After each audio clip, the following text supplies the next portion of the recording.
లేదు యుగ జగము లేదనాత్మాత్మ లేదు విద్యా విద్య లేదిక పరము లేదు దేకము దేకి లేదు కాలంబు లేదు జ్ఞానాజ్ఞానము సిజ్జడమూలకుడు లేదు కారణ కార్యము లేదు పుట్టువు సావు లేదు బంధముక్తులు లేదు ఇప్పుడప్పుడనుట లేకాయం మరి బయలు లేదు జ్ఞానాజ్ఞానము సిజ్జడమూలకుడు లేదు కారణ కార్యము. జై నిజ గురుభ్యో నమ. జై అమలాంబ సమేత అనుభవానంద రాజయోగేంద్ర ప్రభుస్వాముల వారి దివ్య చరణారవిందములకు ద్వాదశి వందనములు సమర్పించుకొనుచు శ్రీ గురు బాలరామస్వాముల వారిచే విరచితమైన ఆవరణ విక్షేప రూపశక్తిద్వయ నిరాసకంబైన శుద్ధనికుల తత్వద్విపదార్థ దరువులు 33వ ద్విపదార్థం. దీనికి మునుపు ద్విపదార్థంలో ఏది దర్శించాలన్నా ఏమీ లేదు, దర్శించేటువంటి వాడే లేనప్పుడు ఇక త్రిపుటి అయిన దృక్కు దృష్టి దృశ్యములు ఎలా ఉంటాయి? అంతకు పూర్వము ఉండబడేటువంటి దశ ఏదైతే ఉన్నదో అది వెళ్ళిపోయింది. కానీ గురు మహారాజు చెంత చేరి గురు సౌజ్ఞ పొందినటువంటి దశ ఎప్పుడైతే శిష్యునికి కలిగినదో ఇక ఏమీ లేనిదైనది. ఏమీ లేనిది అని చెప్పేందుకు కూడా లేనటువంటి ఉనికి కాని ఉనికి అది, సమాధాన పడటం అది. అలా అయిన తర్వాత చెప్తున్నారు గురుదేవులు, నాయన శిష్య, లేదు యుగ జగము లేదనాత్మాత్మ లేదు విద్యా విద్య లేదిహ పరము లేదు దేహము దేహి లేదు కాలంబు. ఈ కాలము అనేది ఎలాంటిదంటే నీ రూపమే కాలం.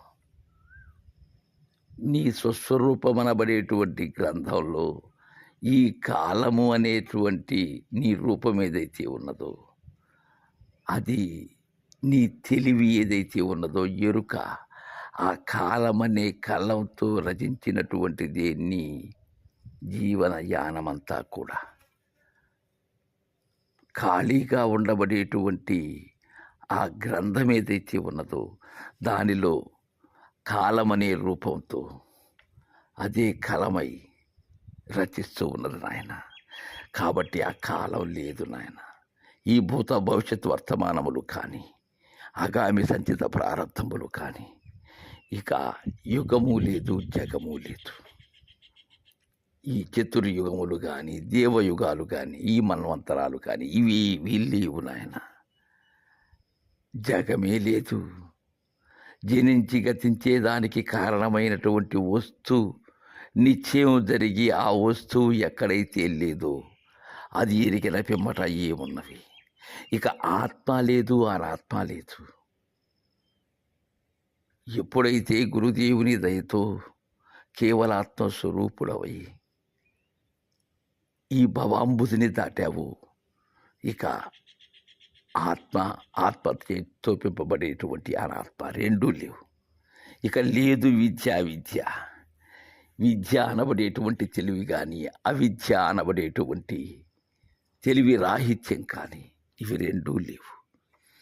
ఇక ఈ ఇహము పరము అనేటువంటివి నీవేర్పాటు చేసుకున్నటువంటివి ఏవైతే ఉన్నావో అవి రెండూ లేవు. ఇహపరాతీతమైనటువంటిది ఏ ఇహపరములు కానటువంటిది. ఇక ఈ ఉపాధి అయినటువంటి దేహం కానీ ఎరిగే శరీరం, అలానే మూలము లేని గుర్తు కానీ ఈ దేహము దేహి అనబడేటువంటి ద్వంద్వములు లేవు శిష్య. ఇవి రెండూ ఏకరూపమయ్యి ఇప్పటి వరకు గురుదయకు రాక మునుపు, గురుదయ పొందక మునుపు నీ ఉన్న దశలో ఇవన్నీ ఉన్నాయి. ఈ కాలము కానీ యుగజగాలు కానీ ఆత్మానాత్మలు కానీ విద్యలు కానీ ఇహపరాలు కానీ దేహములు కానీ ఇక లేవు శిష్య. లేదు జ్ఞానములు చిజ్జడములెప్పుడు లేదు కారణ కార్యములు. జ్ఞానము అజ్ఞానం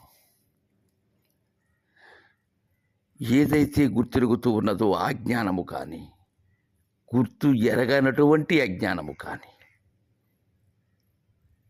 నీవు సర్వాన్ని గుర్తెరిగేటువంటి విధానం కానీ, గుర్తెరగక మరపులో ఉన్న విధానం కానీ లేవు నాయన. అలానే చిజ్జడము, ఈ చిత్తు జడము అంటే జడములు, ఇవి రెండూ కూడా లేవు నాయన. ఇక కారణ కార్యాలు, కార్యము కారణం చేతనే, కారణం కార్యము ఉన్నప్పుడే. వీటింటిని అనుసంధానించే కర్తే లేడు. ఇక కారణ కార్యములు ఎక్కడున్నాయి? ఇక లేదు పుట్టువు చావు, లేదు బంధముక్తులు, లేదు ఇప్పుడప్పుడనుట లేకయున్నది బయలు. జై గురుదేవా. ఈ చావు పుట్టుకలు అనేటువంటివి నాచే కలిగినటువంటివే. ఇవి వాటికి నేనే మూలమయ్యున్నాను. నా చలనమే పుట్టుక, నా చలన రాహిత్యమే చావు. ఇంతే, ఇంకేమీ కాదు.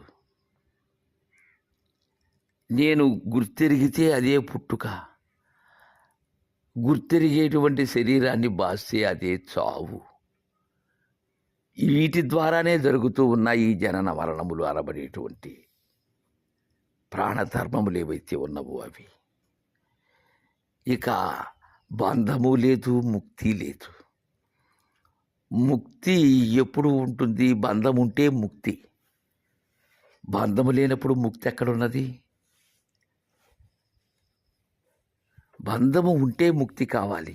అసలు బంధమే లేనప్పుడు ముక్తి ఎక్కడున్నది? ఒక్కటి లేకపోతే రెండవది లేదు శిష్య. లేదు ఇప్పుడప్పుడనుట. ఇక్కడ ఏంటంటే నువ్వు నిర్ణయం చేసేటువంటి ఇప్పుడని కానీ, అప్పుడని కానీ, ముందని కానీ, వెనుకని కానీ, తర్వాతని కానీ, మునుపని కానీ, ఇలాంటి మాటలు ఇవి ఒక ఆవరణానికి, ఒక మితి కలిగిన నాకు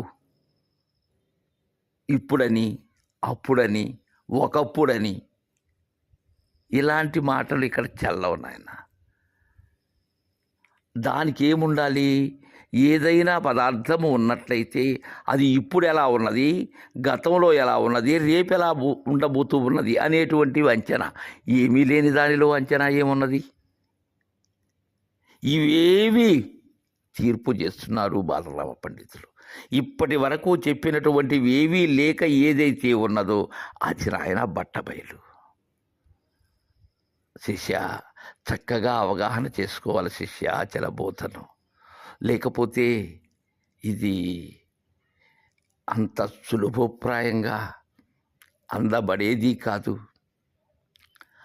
అందబడనంత కష్టసాధ్యము కాదు నాయన. గురు కరుణచే సులభోప్రాయమైనటువంటి సునాయాసమైన బోధన ఆయన శివరామ దీక్షిత సిద్ధాంతం అని మనకు చక్కగా తెలియజేశారు గురుదేవులు. తదుపరి ద్విపదార్థాన్ని రేపు ముచ్చటించుకుందాం. జై గురుదేవా.